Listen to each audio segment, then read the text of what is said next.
By the way, this is my first time using this lavalier mic, which is a wireless remote mic that connects up to the camcorder. How's it working? Hi, this is David with David's Tutorials, and today I'm going to share with you two of the best ways I've found of conquering one of the most pesky problems we all have: how to store long electrical extension cords.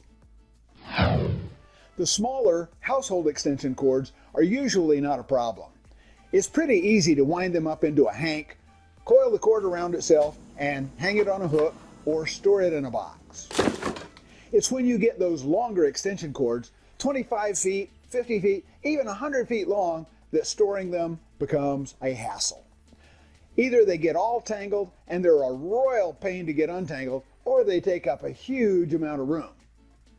I set my mind to solving the getting tangled problem many decades ago, and I did solve it. I learned that by turning your extension cord into a long daisy chain of overhand loops, you could store it pretty much anywhere, like in the trunk of your car, and it would never get tangled. Then all you had to do is unhook the free end and the daisy chain would easily come undone, pretty much like unraveling a sweater.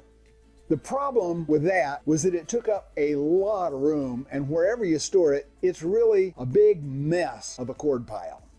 I was watching a video by Dirt Farmer Jay a couple of months ago, and Jay put a great new twist on this daisy chain method.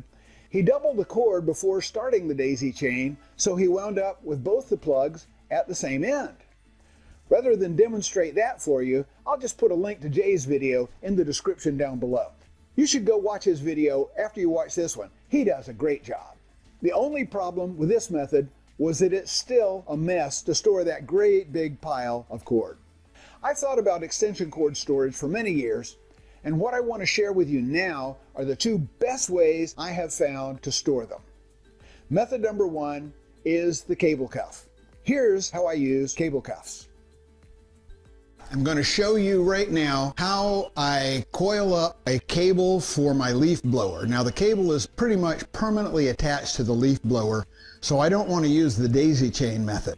What I want to do is coil it in a loop and put a cable cuff to keep it together with the leaf blower. Now what I found is the best way to do this is to simply start with the plug end of the cable, put it here in my hand, and just wrap it around the elbow and the hand. The elbow and the hand. It takes about 31 wraps for this length of cable, which I think is about 50 feet, to get all the cable. And then all I have to do is put the cable cuff on it, including the handle of the leaf blower, and it keeps the cable and the leaf blower together. Here's the cable loop. Here's the cable cuff. Here's the leaf blower. I put the loop right up next to the handle. I put the cable cuff through the handle and the coil of cable, and we have cable cuff. Stored electric wire with a leaf blower, and it's going to stay together until the next time I want it out. I've put a link to where you can buy some cable cuffs on Amazon right down below. Check the description. Method number two is an extension cord reel, but not used in the normal way. As I was working up the concept for this video, I thought about Dirt Farmer Jay's video and the clever trick of doubling the extension cord so both plugs are on the same end. So I applied his trick to using an extension cord reel, and the results were outstanding. If you need to get a reel like the one I'm showing here, there's a link in the description down below. I think it's about $6 or $8. Let me show you the trick I use to make this reel infinitely more effective. What I have here is a cord reel. Let me get this up close. Can you see what that says? Cord reel. I've tried this before, and I had one end of the extension cord hanging out here, and then I rolled it all up and it filled up the thing, and then I had the other end of the extension cord hook on the other side coming out one of these little holes here. And it was a little bit awkward because getting the end of the extension cord that was in the middle to come out and plug into the wall was a bit awkward. But I've thought of a better way to fix that. This particular reel, if you can see, the slide is very close to the reel itself. So if I put some sort of screw through this reel into the center, it would hook up on this slide. So I can't really have anything coming through the plastic into the center that would restrict the slide. So what I'm going to have to do is put a hook on the inside on which I can hook that extension cord that's laying in the driveway and not go through the center there. I'm going to have to glue it. And then I can take this reel, grab the knob, and roll up the cord so that it will be on the reel very cleanly, neatly, and easily. The first thing I'm going to need to do is make the hook to glue on the inside of the reel. Making the hook, hey, simple thing. Everybody should have these, although they're not as common as they used to be. Used to be you would get coat hanger wire just about anywhere, but this is good. Let's work on this.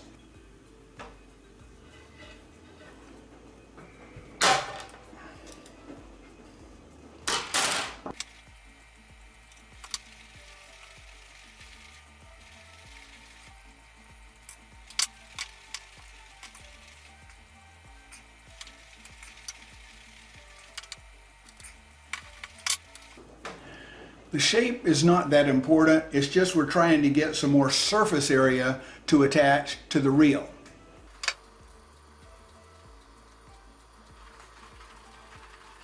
Now let's check the curve against the curve of the reel. Ah yes, it needs a lot more bending.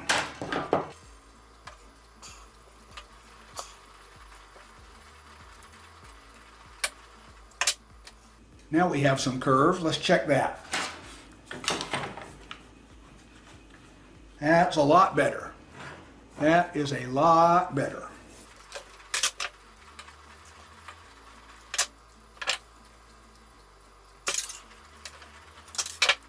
There we have what looks like a pretty nice hook.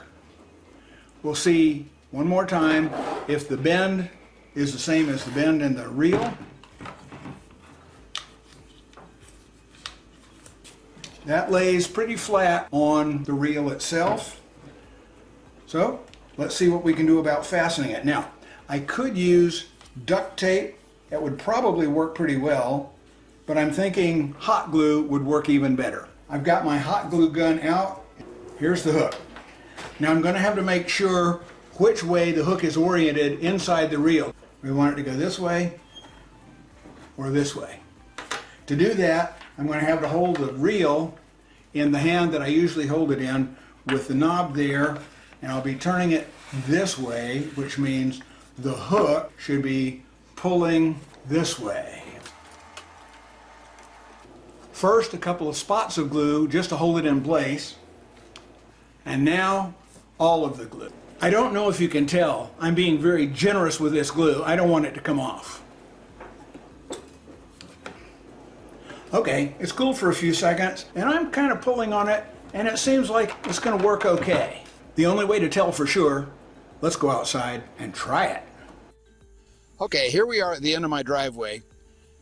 We can see we have the two ends of the electric cord.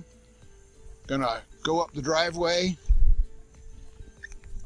and as we go up the driveway, you can see we have the electric cord laid out 50 feet along the driveway.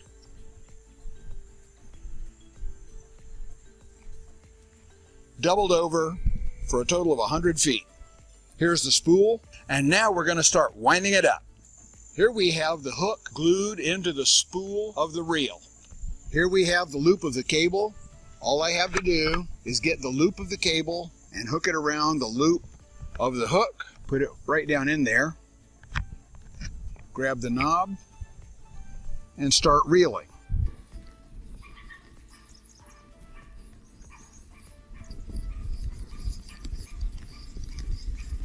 Keep winding up this spool, and yeah, you can hear the dogs barking in the background. That happens in this neighborhood.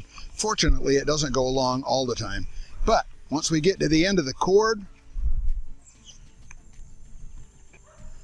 we've got this beautiful two-ended extension cord. It's a piece of cake now to simply unroll it and use it however you want to. Here's the reeled up cord.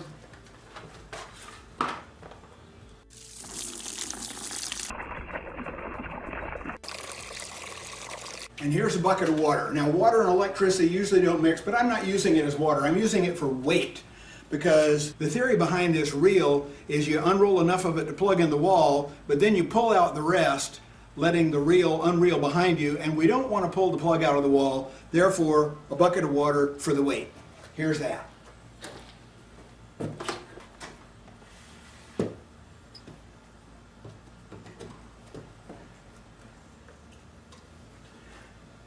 I've also got that bucket of water braced against the wall in case pulling on the cord pulls the bucket a little bit, it won't fall over.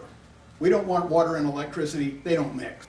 And to use the cord, of course, we need some sort of electrical appliance. It could be a leaf blower, it could be a power washer, it could be this. Hey, this is really cool, you're gonna love this. See this? This is an electric hedge trimmer. I bought this more than 40 years ago at a local hardware store. It cost me $9.95, and you know what?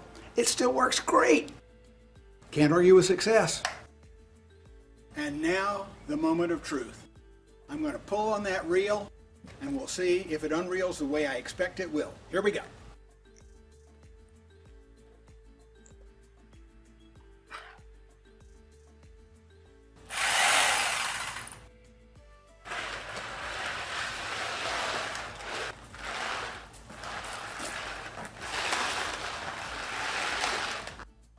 There you have it. It's unrolling just exactly as I said it would. You just got to be very careful not to let the cord get tangled amongst itself as you're rolling it up. When you're done, all you have to do is reel it back up. So all in all, this is a qualified success. It's easy to reel up, it's easy to pull out, it's easy to reel back up. It does not usually tangle itself, and it's easy to hang on a hook and store in your utility room. Well, it looks to me like that worked better than I ever expected. I'm going to be using that again in the future. So, how about it? You think this trick will help you store your extension cords more efficiently? Be sure to give us a great big old thumbs up and leave a comment down in the comments area on the YouTube channel to let YouTube know that you think this video was helpful. And don't forget to click that subscribe button and click the bell icon to be notified whenever we post a great new tutorial here on David's Tutorials.